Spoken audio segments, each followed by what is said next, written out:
या अभी तक वृंदावन नहीं गई थी, आज तक उन्होंने वृंदावन नहीं देखा था। लेकिन हरिवंश महाप्रभु जैसे ही गर्भ में आए तो रात्रि को मैया जैसे ही सोती हैं तो जैसे स्वप्न आते हैं ना लोगों को, उनको स्वप्न में यमुना जी का दर्शन होता था, स्वप्न में गिरिराज जी का दर्शन होता था, स्वप्न में लता गुल्म पत्रों का दर्शन होता था, स्वप्न में सघन कुंजों का दर्शन होता था, स्वप्न में कभी वीणा सुनाई देती थी, कभी मुरली सुनाई देती थी, कभी कभी मानो जैसे असंख्य गोपियां नृत्य कर रही हैं, गोपियों का मुख नहीं दिख रहा है, गोपियों के वस्त्र नहीं दिख रहे हैं, पर उनके नूपुरों की आवाज आती थी।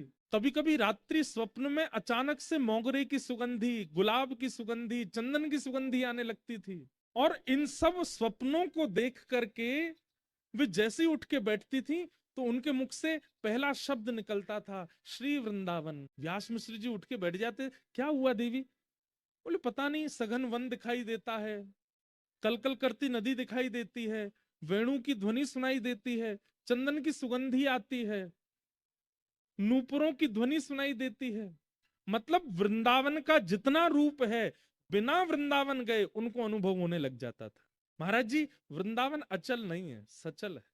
अगर कृपा हुई ना तो इन 7 दिनों में यहां श्रवण करने वाले श्रोताओं को भी दत्त धाम में वृंदावन का अनुभव होने लग जाएगा।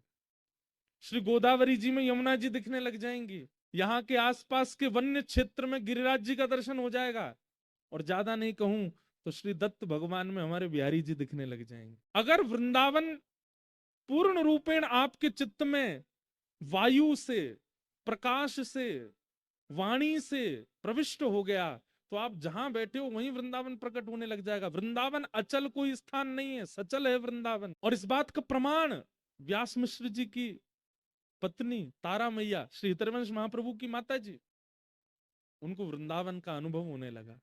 और इसका प्रमाण आप कहेंगे कि इतनी प्राचीन कथा सुना रहे हो महाराज जी, अब किसी को नहीं हुआ होगा। अरे अभी कुछ वर्षों पूर्व इस भारत भूमि को सौभाग्य प्राप्त हुआ राधा बाबा महाराज, जो कि गोरखपुर में विराजते थे। गीता प्रेस की स्थापना करने वाले पूज्य श्री भाई जी और श्री राधा बाबा महाराज दोनों एक दूसरे के संग विराजते थे गोरखपुर में। तो जिन श्री राधा बाबा महाराज की हम चर्चा कर रहे हैं वे कभी वृंदावन आए ही नहीं महाराज जी, कभी वृंदावन नहीं गए। लेकिन वृंदावन की एक एक वस्तु का वर्णन उन्होंने अपनी ग्रंथों में किया। वृंदावन की रज की महिमा, वृंदावन की यमुना जी की महिमा, ब्रजवासियों की महिमा, वृंदावन के दर्शन की महिमा, वृंदावन के मौसम की महिमा, गिरिराज जी की महिमा, परिक्रमा